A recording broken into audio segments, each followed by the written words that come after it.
Assalamualaikum warahmatullahi wabarakatuh. Kita akan bersiap-siap untuk menghadapi kurikulum Merdeka yang sudah dicanangkan oleh Mas Menteri. Maka ada beberapa hal yang harus dipersiapkan oleh sekolah, baik yang mendaftarkan sebagai sekolah yang memakai kurikulum Merdeka Belajar, kemudian Merdeka Berubah, dan Merdeka Mandiri. Dengan judulnya yaitu persiapan sekolah dalam implementasi kurikulum Merdeka pelajaran 2022 sampai 2023. Dengan materinya yaitu konsep dan dokumen kurikulum Merdeka. Yang pertama adalah harus memiliki dokumen kebijakan kurikulum. Ada beberapa dokumen kebijakan kurikulum, yaitu yang pertama adalah Permendikbudristek nomor 5 tahun 2022 mengenai standar kompetensi lulusan pada anak usia dini, jenjang pendidikan dasar dan menengah.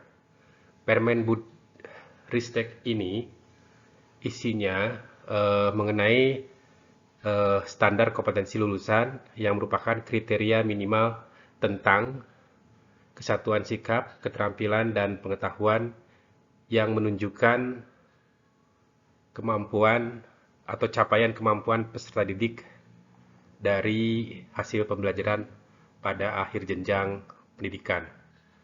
Ada banyak di situ memuat semua jenjang dari pendidikan anak usia dini, SD, SMP, sampai SMA. Di dalam Permendikbudristek ini terdapat capaian-capaian pembelajaran yang sudah ditetapkan oleh pemerintah yang pada intinya sebagai pengganti KI dan KD pada kurikulum 2013 yang sudah kita pakai kemarin. Kemudian dokumen yang kedua yaitu Permendikbudristek nomor 7 tahun 2022 mengenai standar isi pada pendidikan anak usia dini, jenjang pendidikan dasar, dan jenjang pendidikan menengah. Ya, isinya mengenai standar isi yang harus dikembangkan melalui perumusan ruang lingkup materi yang sesuai dengan kompetensi lulusan. Ruang lingkup materi merupakan bahan kajian dalam muatan pembelajaran yang dirumuskan berdasarkan yang pertama itu muatan wajib, yang kedua konsep keilmuan, dan yang ketiga jalur, jenjang, dan jenis pendidikan. Kemudian yang ketiga, dokumen berikutnya yaitu Permendikbudristek nomor 56 tahun 2002 mengenai pedoman penerapan kurikulum dalam rangka pemulihan pembelajaran. Di mana dalam Permendikbudristek ini terdapat satu, memuat 3 opsi kurikulum yang dapat digunakan di satuan pendidikan. Apakah kurikulum Merdeka Belajar, Merdeka Berubah, dan Merdeka Berbagi. Kemudian yang kedua itu struktur kurikulum Merdeka. Mungkin nanti dijelaskan detail di video berikutnya. Dan yang ketiga, aturan terkait pembelajaran dan asesmen. Aturan terkait pembelajaran atau kegiatan pembelajaran dan asesmen. Dan yang keempat, beban kerja guru yang walaupun tidak ada perubahan yang signifikan dan tidak mengurangi hak guru dalam mendapatkan tunjangan sertifikasi akan dijelaskan di Kepmendikbudristek nomor 56 tahun 2022. Kemudian yang keempat yaitu keputusan Kepala BSKP nomor 8 H garis miring KR garis miring 2002 tahun 2022 mengenai capaian pembelajaran pada pendidikan anak usia dini, jenjang pendidikan dasar, dan pendidikan menengah atas atau pada kurikulum Merdeka yang memuat capaian pembelajaran untuk semua jenjang dan mata pelajaran dalam struktur kurikulum Merdeka. Dan yang kelima yaitu mengenai keputusan Kepala BSKP nomor 9 garis miring H garis miring KR garis miring 2022 tahun 2022 mengenai dimensi elemen dan sub-elemen profil pelajar Pancasila pada kurikulum Merdeka. Di keputusan ini memuat penjelasan dan tahap-tahap perkembangan profil pelajar Pancasila yang dapat digunakan, terutama untuk proyek penguatan profil pelajar Pancasila. Itu persiapan pertama. Dan persiapan yang kedua yaitu memahami kerangka dasar kurikulum. Kerangka dasar kurikulum itu merupakan dibagi ke dalam beberapa kewenangan. Yang pertama itu kewenangan pemerintah pusat dan yang kedua kewenangan pemerintah daerah serta satuan pendidikan. Pemerintah pusat memiliki kewenangan untuk menetapkan satu struktur kurikulum, dua profil pelajar Pancasila, yang ketiga capaian pembelajaran, dan empat prinsip pembelajaran dan asesmen. Sementara setiap satuan pendidikan memiliki kewenangan untuk menyusun visi, misi, dan tujuan sekolah, kebijakan sekolah terkait kurikulum, serta kebijakan mengenai pembelajaran dan asesmen. Ini adalah grafik mengenai kerangka dasar dari kurikulum Merdeka yang sudah digambarkan.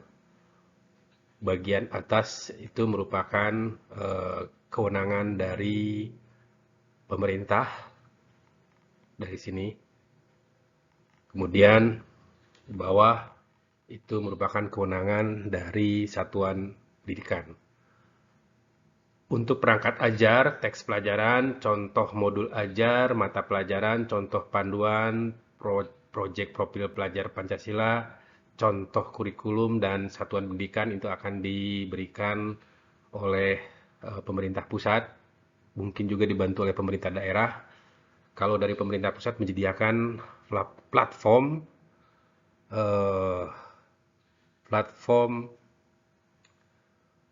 Merdeka Mengajar yang tersedia di website ataupun di Android. Kemudian yang ketiga, kita harus memahami struktur kurikulum. Struktur kurikulum merupakan pengorganisasian atas capaian muatan pembelajaran dan beban belajar. Pemerintah mengatur muatan pembelajarannya, satuan pendidikan dan atau pemerintah daerah dapat menambah muatan tambahan sesuai kebutuhan dan karakteristik satuan pendidikan dan atau daerah. Pembelajaran dibagi dua. Yang pertama pembelajaran utama yang rutin dilakukan disebut pembelajaran kurikuler, sementara yang kedua yaitu proyek penguatan profil pelajar Pancasila atau co-kurikuler. Struktur kurikulum yang ditetapkan oleh pemerintah menjadi acuan sekolah mengembangkan kurikulum menuju tercapainya profil pelajar Pancasila. Struktur kurikulum ini berisi kegiatan intrakurikuler, termasuk pembelajaran berbasis proyek untuk penguatan profil pelajar Pancasila. Kemudian yang keempat, itu memahami capaian pembelajaran. Capaian pembelajaran itu dirumuskan sebagai gambaran kompetensi utuh, sehingga mudah dipahami guru sebagai satu kesatuan. Capaian pembelajaran merupakan kompetensi yang harus dicapai peserta didik sesuai dengan fase perkembangannya. Capaian pembelajaran ditulis dalam paragraf yang merangkai pengetahuan, keterampilan, sikap terhadap ilmu pengetahuan yang dipelajari. Untuk capaian-capaian tersebut kita bisa melihat di keputusan BSKP nomor 9. Dalam capaian-capaian pembelajaran tersebut itu dibuat ke dalam beberapa fase. Fase A untuk kelas 1 sampai 3 SD, fase B untuk kelas 3 sampai 4 SD dan fase C untuk kelas 5 sampai kelas 6 SD. Untuk SMP sendiri itu terdiri dari satu fase, yaitu dari kelas 7 sampai kelas 9 SMP. Untuk SMA dan SMK terdiri dari dua fase, fase E dan fase F. Fase E umumnya untuk kelas 10 dan fase F umumnya untuk kelas 11 dan 12. Kemudian persiapan yang kelima yaitu adalah menyusun perangkat ajar. Nah, perangkat ajar ini terdiri dari modul ajar, modul project, buku teks, dan bahan ajar. Mungkin di video berikutnya akan kita sampaikan mengenai cara-cara membuat modul ajar, modul project. Untuk buku teks itu disediakan oleh pemerintah ataupun kita bisa membuat sendiri buku teksnya sendiri. Dan bahan ajar. Yang keenam yaitu memahami proyek penguatan profil pelajar Pancasila. Proyek penguatan profil pelajar Pancasila adalah kegiatan yang fleksibel, tidak rutin, terstruktur, dan lebih berpusat pada siswa, dimensi, elemen, dan sub-elemen. Jadi disediakan waktunya sekitar 36 jam per mata pelajaran per tahun. Yang ketujuh, memahami pembelajaran dan asesmen. Prinsip pembelajaran dan asesmen harus digunakan secara terintegrasi sebagai pertimbangan utama dalam merancang struktur kurikulum satuan pendidikan. Untuk mendapat keputusan-keputusan dalam kelas lebih tepat, guru perlu memahami prinsip pembelajaran dan asesmen. Ada 5 prinsip pembelajaran dan 5 prinsip asesmen yang akan kita sampaikan di video berikutnya. Kemudian yang ke-8, memahami mekanisme pelaksanaan. Jadi pelaksanaan untuk untuk kurikulum Merdeka ini diupayakan ya. Satuan Pendidikan mengembangkan kurikulum operasional berdasarkan kerangka dan struktur kurikulum sesuai karakteristik dan kebutuhan satuan pendidikan. Jadi kalau dulu membuat KTSP, kurikulum tingkat satuan pendidikan, kalau sekarang membuat KOSP, kurikulum operasional satuan pendidikan, yang dengan outline, halaman judul, lembar pengesahan, lembar validasi dan pengesahan pengawas, kata pengantar, daftar isi, dan daftar lampiran. Bab 1 terdiri dari karakteristik sekolah, bab 2 visi misi dan tujuan pendidikan.